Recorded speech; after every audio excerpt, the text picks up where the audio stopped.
অন্তর্বর্তীকালীন সরকারের একজন উপদেষ্টাকে আমরা দেখেছি যে ফ্যাসিস্ট গভর্নমেন্টকে, খুনি গভর্নমেন্টকে তারা পুনর্বাসনের জন্য বিভিন্ন বক্তব্য দিচ্ছেন। এই পুনর্বাসন বক্তব্যকে আমরা প্রত্যাখ্যান করেছি। আমাদের এই যে বৈষম্য বিরোধী ছাত্র আন্দোলনের যে ব্যানারটি রয়েছে, এই ব্যানারটির আন্ডারে যতগুলো কর্মসূচি পালন করা হয়েছে, সবগুলো কর্মসূচি কিন্তু ছাত্র নাগরিকের চাহিদার ভিত্তিতে দেওয়া হয়েছে। আমরা দেখেছি আমাদের যে বাংলা ব্লকেট কার্যক্রম, শাটডাউন কার্যক্রম, আমরা দেখেছি যে রিমেম্বারিং দ্য হিরোজ কার্যক্রম, মার্চ ফর জাস্টিস কার্যক্রম, যত ধরনের কার্যক্রম, পরবর্তীতে আমাদের 1 পয়েন্ট মুভমেন্ট, স্বৈরাচার পতনের যে আন্দোলন, সেটি কিন্তু দেখা গিয়েছে কি লং মার্চ যেটি ছিল 5ই আগস্ট, এই লং মার্চ এগুলি কিন্তু ছাত্রদের, নাগরিকদের, সমাজের সব ক্লাসের মানুষের চাহিদার ভিত্তিতে কিন্তু দেওয়া হয়েছিল।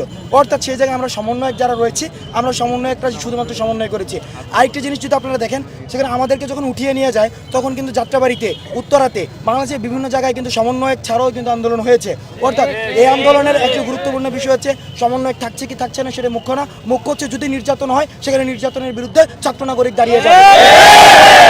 এই ছাত্র নাগরিক যদি চায় যে আমাদের মধ্য থেকে রাজনৈতিক পলিটিক্যাল অ্যাপ্রোচের মধ্য দিয়ে রাষ্ট্র পুনর্গঠন সম্ভব, পলিটিক্যাল অ্যাপ্রোচের মধ্য দিয়ে রাষ্ট্র সংস্কার করতে হবে, তাদের যদি দাবি থাকে, সেক্ষেত্রে সেটি নিয়ে আমরা পরবর্তীতে ছাত্র নাগরিকের মতামতের ভিত্তিতে আমরা ইতিবাচক সিদ্ধান্ত নিই।